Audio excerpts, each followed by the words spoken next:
خدا باپ اور بیٹے اور روح القدس کے نام سے آمین۔ مسیح میں آپ سب کی سلامتی ہو۔ بہار کالونی کوٹ لکھپت لاہور سے میں اینڈرو اسحاق آپ کے حضور روزمرہ کی تلاوتیں لے کر حاضر ہوتا ہوں۔ تو میرے عزیزو، آئیے ہم بھرپور ایمان کے ساتھ آج کی تلاوتیں سنتے ہیں۔ یقیناً ہم سے اپنے بھائی کے خون کی باز پرس ہو رہی ہے۔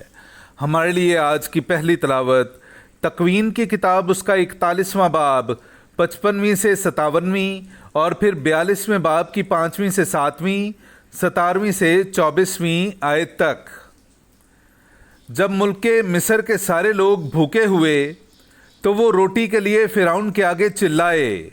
فرعون نے سب مصریوں سے کہا کہ یوسف کے پاس جاؤ اور جو کچھ وہ تمہیں کہے کرو، اور کال نے تمام روئے زمین کو گھیر لیا۔ تب یوسف نے ذخیرہ کے کھتے کھول کر مصریوں کے ہاتھ بیچے، اور مصر کے ملک میں کال کی شدت ہوئی، اور تمام زمین کے لوگ مصر میں یوسف کے پاس غلہ خریدنے آئے، کیونکہ ساری زمین میں سخت کال تھا۔ پس اسرائیل کے بیٹے دیگر خریداروں کے ساتھ آئے، اس لیے کہ کنعان کے ملک میں کال تھا، اور یوسف ملک کا حاکم تھا، اور وہ ملک کے سارے لوگوں کے ہاتھ غلہ بیچتا تھا۔ چنانچہ یوسف کے بھائی آئے اور زمین تک اس کے آگے سر جھکائے۔ جب یوسف نے اپنے بھائیوں کو دیکھا تو انہیں پہچان لیا، مگر اپنے آپ کو ناواقف بنایا اور ان سے سختی سے کلام کیا، اور ان سے کہا، تم کہاں سے آئے ہو؟ وہ بولے، کنعان کے ملک سے خوراک خریدنے۔ چنانچہ اس نے انہیں 3 دن تک قید رکھا، اور تیسرے دن یوسف نے انہیں کہا، میں خدا سے ڈرتا ہوں، تم یوں کرو تاکہ زندہ رہو۔ اگر تم دیانتدار ہو تو ایک کو اپنے میں سے قید خانے میں بند رہنے دو، اور تم جاؤ اور اپنے گھروں کے کال کے لیے غلہ لے جاؤ، اور اپنے چھوٹے بھائی کو میرے پاس لے آؤ، تاکہ تمہاری بات ثابت ہو جائے اور تم نہ مرو۔ تب انہوں نے یوں ہی کیا، اور انہوں نے ایک دوسرے سے کہا کہ سچ مچ ہم اپنے بھائی کی بابت مجرم ہیں، کہ جب اس نے ہماری منت کی، ہم نے اس کی جان کو تنگی میں دیکھا اور اس کی نہ سنی، اس لیے یہ مصیبت ہم پر آئی۔ تب رویبین نے جواب میں انہیں کہا، کیا میں تمہیں نہ کہتا تھا کہ اس لڑکے پر ظلم نہ کرو، اور تم شنوا نہ ہوئے؟ اس لیے ہم سے اس کے خون کی باز پرس ہوئی، اور وہ نہ جانتے تھے کہ یوسف ان کی باتیں سمجھتا ہے، کیونکہ اس کے اور ان کے درمیان ترجمان تھا۔ تب وہ ان سے کنارے گیا اور رویا، اور پھر ان کے پاس آیا اور ان سے باتیں کیں، اور ان سے شمعون کو لے کر ان کے روبرو باندھا۔ پاک کلام کا پڑھا اور سنا جانا ہم سب کے لیے باعث برکت ہو۔ خدا کا شکر ہو۔ اے خداوند، جیسی تجھ سے ہماری امید ہے، ویسی ہی تیری رحمت ہم پر ہو۔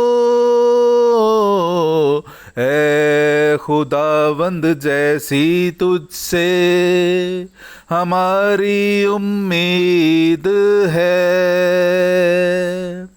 ویسی ہی تیری رحمت ہم پر ہو۔ اے خداوند، جیسی تجھ سے۔ میرے عزیزو، آئیے ہم آج کا جماعتی زبور سنتے ہیں۔ زبور نمبر 33، اس کی 2 سے 3، 10 سے 11، اور پھر 18 سے 19 آیت تک۔ بربط کے ساتھ خداوند کا شکر کرو، 10 تار کی سارنگی کے ساتھ اس کی حمد سرائی کرو، اس کے لیے ایک نیا گیت گاؤ، بلند آواز سے اچھی طرح بجاؤ۔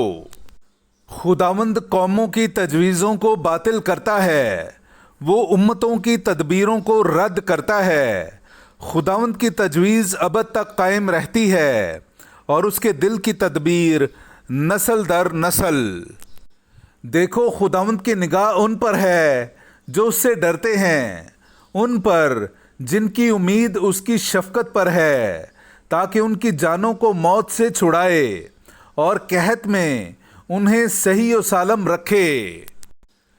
اے خداوند جیسی تجھ سے ہماری امید ہے، ویسی ہی تیری رحمت ہم پر ہو۔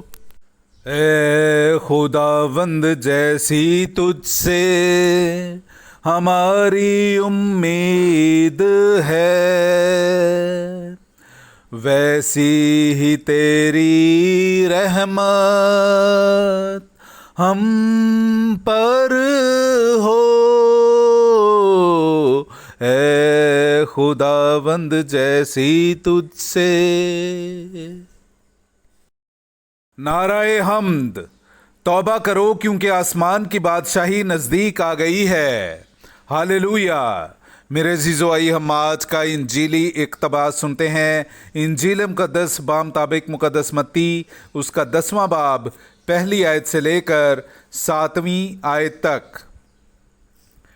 پھر اس نے اپنے 12 شاگردوں کو پاس بلا کر انہیں ناپاک روحوں پر اختیار بخشا کہ انہیں نکالیں اور ہر طرح کی بیماری اور ہر طرح کی کمزوری کو دور کریں۔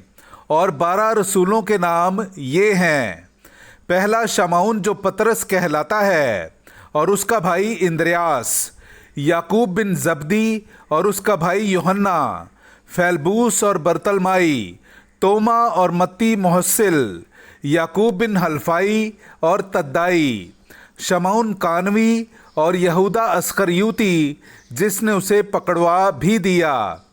ان 12 کو یسوع نے بھیجا اور انہیں حکم دے کر کہا کہ غیر قوموں کی طرف نہ جانا اور سامریوں کے کسی شہر میں داخل نہ ہونا، بلکہ اسرائیل کے گھرانے کی کھوئی ہوئی بھیڑوں کے پاس جانا اور چلتے چلتے یہ منادی کرنا کہ آسمان کی بادشاہی نزدیک آ گئی ہے۔